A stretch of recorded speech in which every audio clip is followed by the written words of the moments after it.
राजा रघुवंशी की सोहरा में हत्या के बाद सोनम इंदौर में जिस फ्लैट में रुकी थी वो लोकेंद्र का था और बलबीर इस बिल्डिंग में सुरक्षा गार्ड था।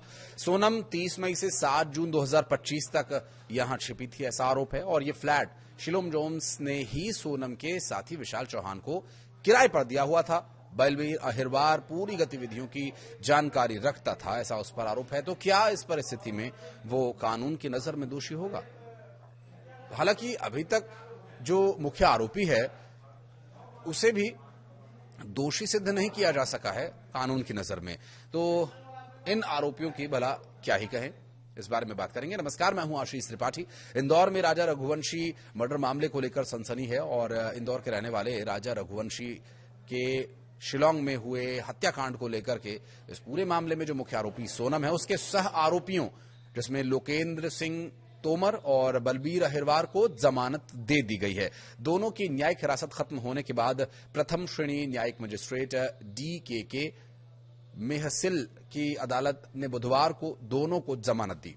सुनवाई वीडियो कॉन्फ्रेंसिंग के जरिए हुई। शिलोंग कोर्ट के सरकारी वकील तुषार चंदा के अनुसार दोनों सह आरोपियों के खिलाफ दर्ज धाराएं जमानती थीं और उनकी हत्या में कोई प्रत्यक्ष भूमिका भी नहीं पाई गई है। अदालत को यह बताया गया कि इन दोनों की भूमिका केवल सोनम को शरण देने और सुरक्षा प्रदान करने तक सीमित थी और इसी आधार पर अदालत ने उन्हें जमानत पर रिहा कर दिया है। एडवोकेट चंदा ने यह भी कहा कि जांच के दौरान इनकी संलिप्तता केवल परिस्थिति जन्य यानी सर्कमस्टेंशियल थी और सोनम के भाई गोविंद ने राजा के परिवार को करीब 16 लाख रुपए के गहने भी लौटा दिए हैं। इस मामले में अपडेट ये भी आया, उन्होंने शादी के दौरान जो सोनम को अंगूठी, चूड़ियां, सोने के हार और बाजूबंद दिए थे वो सभी वापस लौटा दिए गए। दरअसल शिलोंग जाने से पहले सोनम ने सारे गहने मायके में ही रख दिए थे और ये केवल मंगलसूत्र और अंगूठी को लेकर अपने साथ गई हुई थी, जो अभी शिलोंग पुलिस के पास है। गोविंद रघुवंशी ने राजेंद्र नगर पुलिस थाने के जरिए ये सारे गहने राजा के परिवार को वापस लौटा दिए। उनका कहना यह है कि उनका इस पर कोई हक नहीं है,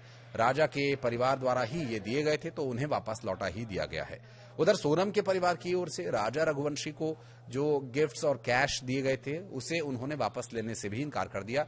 सोनम के पिता के अनुसार हमने कन्यादान किया है, इसलिए दी हुई चीजें हम वापस नहीं लेंगे। गोविंद रघुवंशी का यह कहना है कि एक बार अपनी बहन से वो मिलना चाहता है। राजा हत्याकांड में जब जांच पूरी हो जाएगी तब वो शिलोंग जाकर सोनम से जेल में मिलेगा और अगर उसे लगता है कि सोनम निर्दोष है तो वो अपनी बहन के बचाव के लिए वकील भी हायर करेगा। गोविंद का कहना यह भी है कि अगर सोनम दोषी है तो उसे सजा होनी ही चाहिए। हालांकि इससे पहले 2 जुलाई को अदालत ने एक अन्य सह आरोपी शिलोम जोन्स के लिए 14 दिन की न्यायिक हिरासत की मांग की थी और अदालत ने उसे पुलिस को ये मांग प्रदान भी की थी और उनकी मांग को माना और इस पूरे मामले पर विचार करने के बाद अदालत ने 14 दिन की न्यायिक हिरासत भी दी। इंदौर निवासी जेम्स पर इंदौर के पर्यटक राजा रघुवंशी की हत्या से जुड़े सबूतों से छेड़छाड़ करने का भी आरोप है।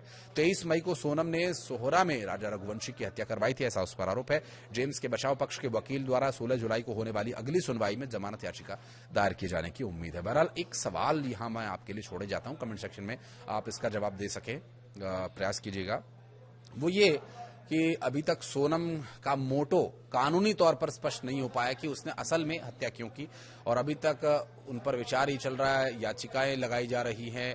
क्या उन्हें वकील हायर करके परिवार देगा, ये भी बात की बात है और बार बार ये परिवार की तरफ से दावा किया जा रहा है कि अगर वो दोषी है तो उसको सजा मिलेगी और क्या ऐसी परिस्थितियों में वाकई परिवार उसकी मदद नहीं करेगा और क्या उसके परिवार को उसकी मदद करनी चाहिए। इस बारे में अगर आप कुछ कहना चाहें तो बताइएगा। साथ ही एक सवाल और वो ये कि जिस तरह से परिस्थितियां बन रही हैं, जो उसके सह आरोपियों को जमानत मिली है, क्या समय के साथ सोनम और उसके सहयोगियों के साथ भी इसी तरह का बर्ताव होगा? क्या अदालत से उन्हें राहत इसी तरह से मिल जाएगी या फिर कानून सख्ती दिखाते हुए इस पूरे मामले पर विचार करेगा और आगे जो भी याचिका या जो भी अर्जियां लगाई जाती हैं उसको अदालत किस तरह से सुनता है और आगे केस में क्या अपडेट होगा, इसके लिए एक और वीडियो हम आपके लिए लेकर आएंगे।